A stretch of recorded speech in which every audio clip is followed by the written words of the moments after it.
that we need is right here, right now, in this very moment. Learn to let go.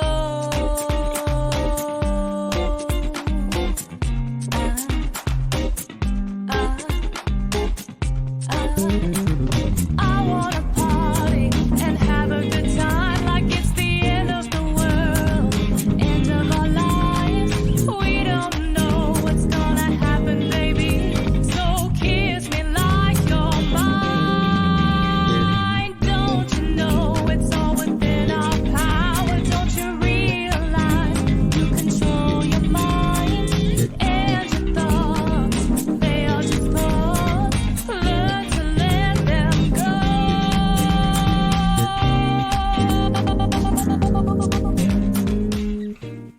And welcome to the show. Musician and music teacher Susanna Lee being interviewed here tonight. How are you? Good. How are you? I cannot complain. Good. So she has taught at Regent School in Austin, Texas, and is still enjoying an indie music career. How did you get into the business? It was always a goal of mine to perform more while I was in college, and just started talking to people, asking around, anywhere that any social groups I was in, including church. And I knew there was a lady at my church that she was in bands and played around Austin. I was like, oh, I want to do that.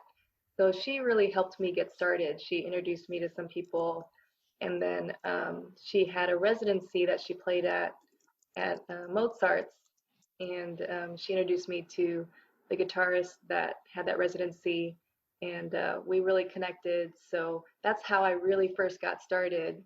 And then Very nice. also, just talking to people. I knew there was a pianist in town that I talked to. He was like, yeah, just ask people, if you can either sit in with them. And so that's what I started doing. And then that's how I got my start. Yeah. Totally.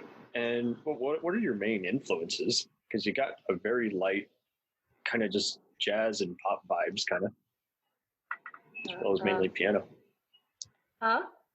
You got so many vibes in your music, including the lyrics are kind of something I would kind of expect in jazz, and you got kind of a pop kind of sound. What would you say are your biggest influences? Oh, well, my most favorite singer in the world is Mariah. Okay, very nice. Yeah, she helped me through a lot growing up. So she's one of my main influences. Also like listening to Sade growing up, and then Alicia Keys is also a favorite because she played and sang piano, and artists like that, like Norah Jones. So, yeah. Oh, totally. Very nice. I'm definitely getting a Nora vibe from your work. Oh, thanks. So any future concerts and music platforms you're trying to put your material on? You already got it on Bandcamp and Spotify, last I checked. Yeah, so my next show is at Madrone Coffee. I believe it's a new spot off of 71. It's going to be Saturday at 10 a.m. to 12 p.m. So that'll be a fun Saturday brunch gig. Okay, very nice. And it's a pretty commonplace light music cafe that's used. Yeah, they have an outdoor stage, and they have an open mic. I believe it's every Sunday evening. And so, cool new spot to play for sure. Nice. And how long has it been around? I believe that they had their opening not too long ago. Under that particular name. How would you describe your students?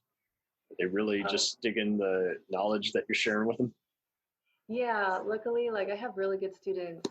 I don't really have problems with the ones that I have right now. But yeah, I've been teaching a long time, so I have a lot of stories and experiences dealing with students and their parents. But thankfully, I'm blessed with a lot of great students right now, and parents.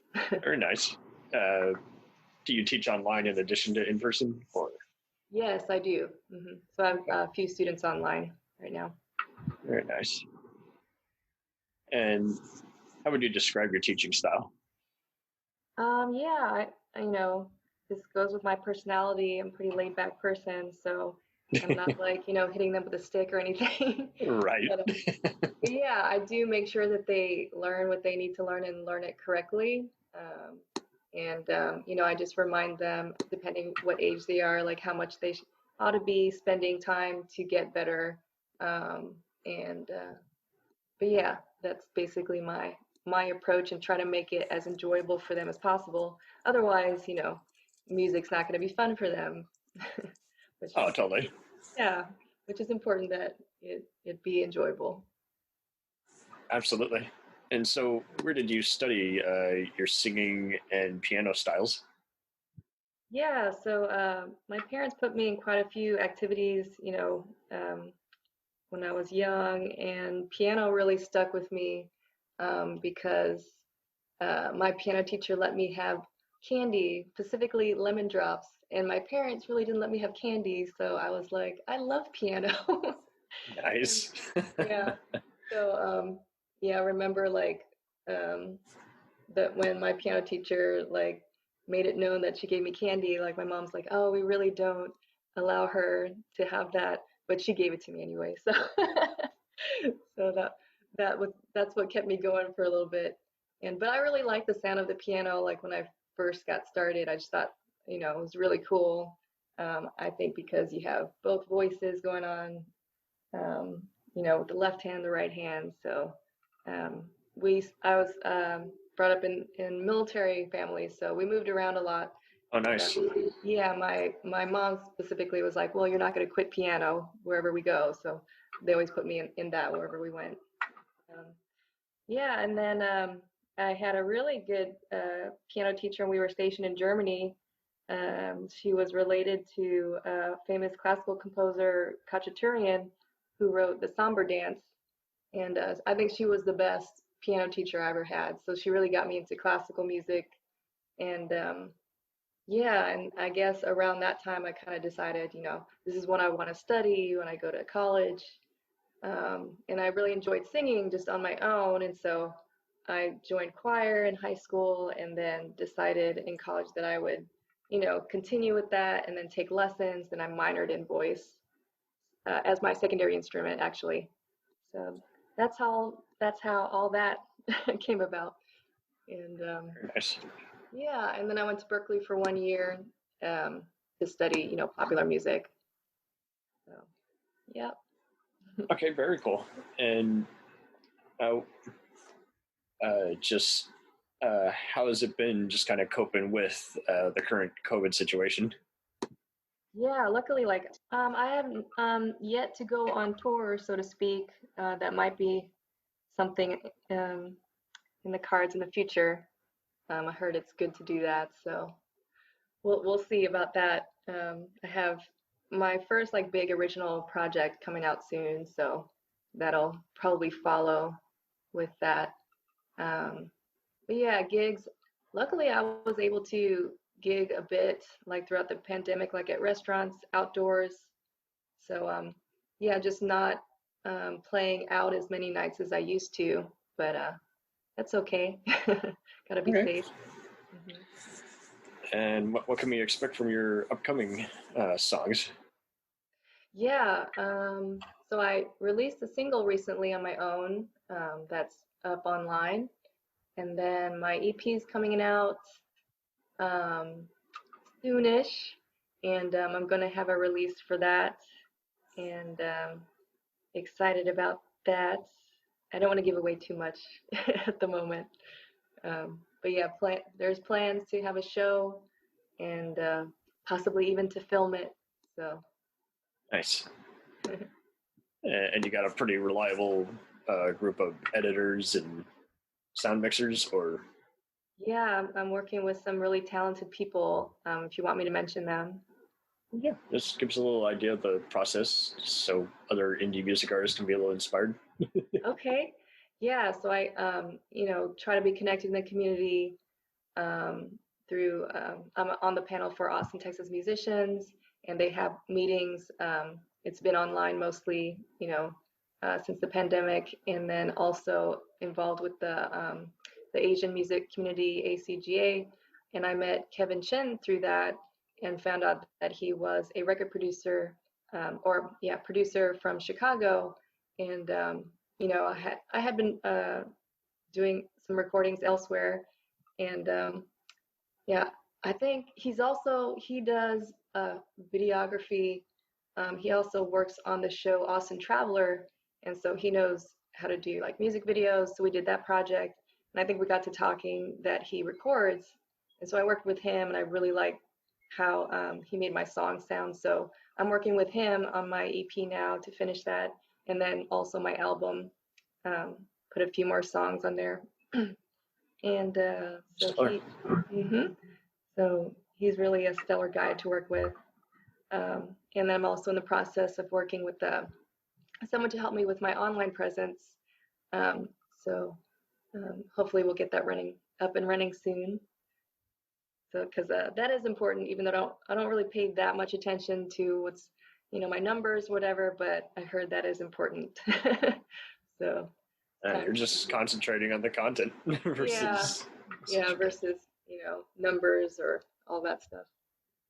Okay, very nice. Are there any future music collaborations or styles that you would like to try in the future but haven't done yet? Oh, I haven't really thought about that. I just know that I want to, narrow my focus. I used to play in quite a few bands, and there's always the temptation of, wanting to take on too much. I just did a jam with some people that they're looking for a keyboard player, and we, just kind of harmonized on some songs. So that might be in the works. I don't know if you want me to name drop, but yeah, sure. What kind of bands were you a part of? Well, in the past, just some of my friends' bands, and I still sing with some local bands just for fun, like a few songs at their gigs once in a while.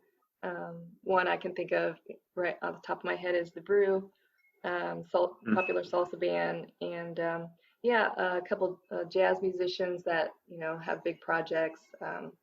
Paul Klemper has been a friend of mine. He's a saxophonist here in town.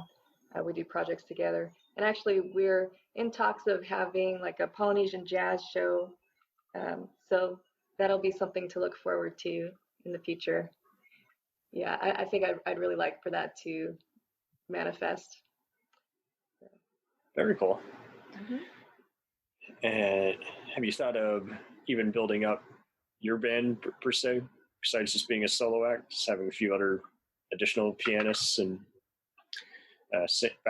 background singers? I haven't thought like a big band, so to speak, but I do play with guitarists like at my gigs and percussionists.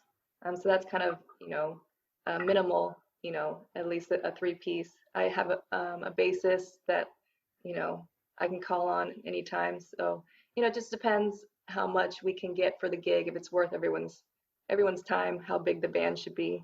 So. Totally get it. And where did you first encounter them and decide to collaborate with them? Sure.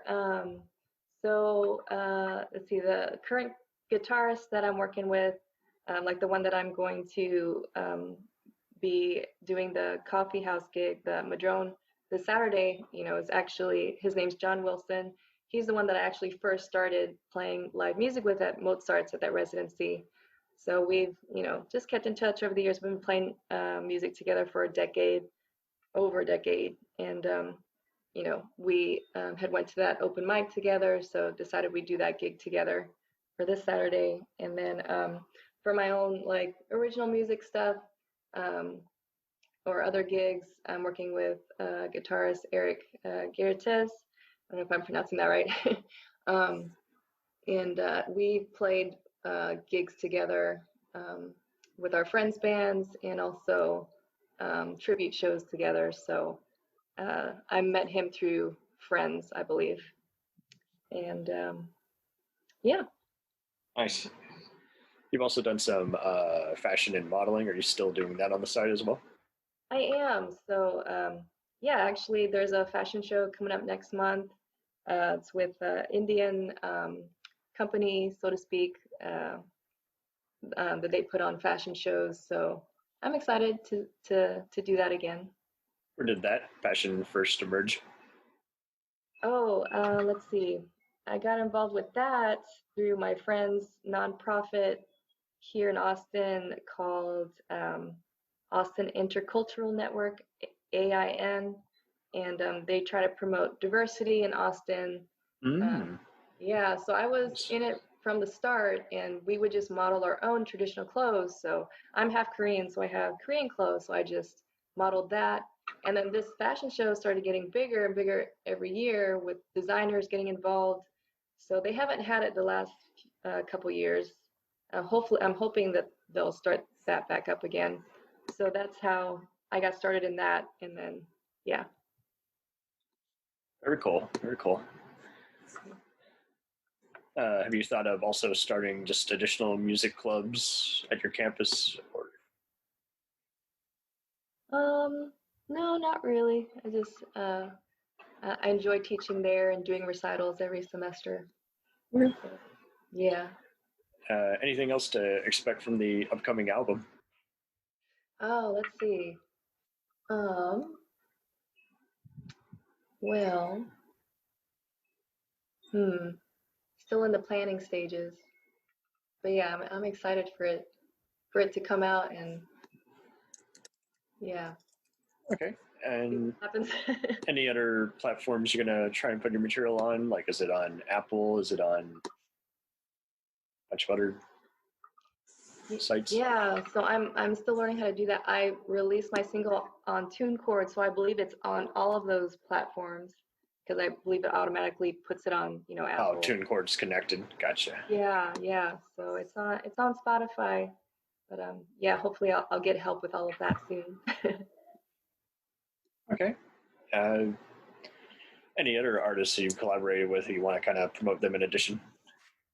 Well, let's see. So, I'm focusing on my own stuff more so, but I am in a gospel band called the Ghost Holies, and actually that drummer, is working with me as well on my stuff. And yeah, it's really, really fun band to hear, very uplifting. So we just played a winery gig, which was a lot of fun. But yeah, a lot of good players in that band, including Paul Finley is a really good guitarist and songwriter that's in that band. And yeah, they're all really talented. We have our bassist is the bassist for Band in Black, which is a Johnny Cash tribute band. It's been around, I think, for a long time here in Austin. So yeah, it's really cool to play gigs with them. So I believe, get into more places. Gospel brunches would be neat. Very cool. Very cool. Well, thank you so much for being on here for this quick interview. And yeah, thank you. We wish you the best on your upcoming material. Thank you so much. We'll return after these messages.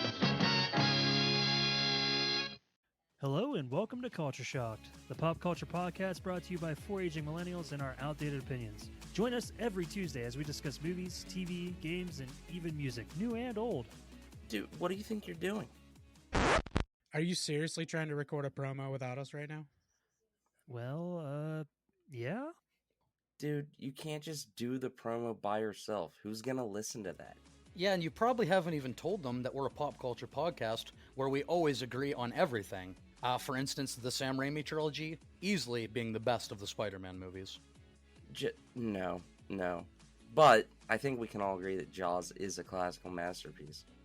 Nope, don't like that. But we do all agree that the sequel trilogy of Star Wars is the best in the Skywalker saga, right, guys? That comment is so ridiculous. I don't even know where to begin. Anyways, that'll do it from all of us here at Culture Shock. Thanks for listening. Hey, it's Brent Pope, the host of Breakfast with Brent Pope. You've seen me on some of your favorite TV shows saying things like, "Give it up, Jimmy. You got to sink this putt to win." On Breakfast with Brent Pope, I sit down with guests from the entertainment world, and we do it all over breakfast. Or should I say Brentfast? Every week on Brentfast, you get inside Hollywood info and tips, great breakfast recs and booty debates. Most of all, you get the most delightful 30 minutes of your week. So dig in. It's Brentfast time. Listen at Brentfast.com, Apple Podcasts, or wherever fine podcasts are found. Do you ever find yourself thinking about who would win in a fight between Goku and Superman? Hi, I'm James Gavsey, and on the Who Would Win show, me and my co-host Ray ignore anything important happening in the outside world and debate fictional battles between characters from comics, movies, and video games. We got a new show every week, and almost always am I the winner. Yeah, not true, Ray. In the past, we've discussed such matches as Captain America versus Darth Vader, Solid Snake versus the Iron Giant, classic matchups like RoboCop versus Terminator, and even the Muppets versus Sesame Street. That one was crazy. So if you're a fan of geek culture and love a spirited debate, check out the Who Would Win show wherever you get your podcasts, or check us out at whowouldwinshow.com.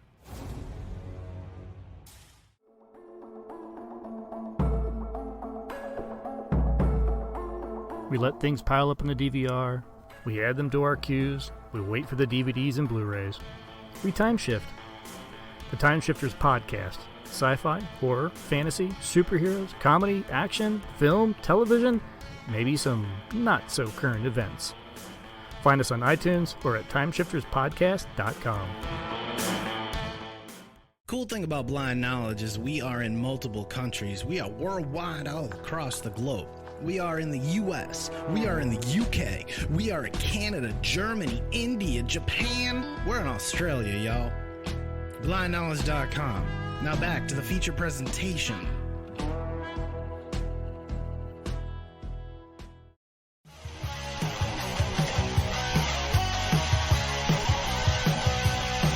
Follow us on the web on Facebook, Twitter, and Instagram. The podcast is available on Podbean, Spotify, iHeartRadio, Anchor, Apple, and anywhere else podcasts are available. Feel free to review our show and leave comments on any of those sites. Thanks a million for listening. It's a jacked up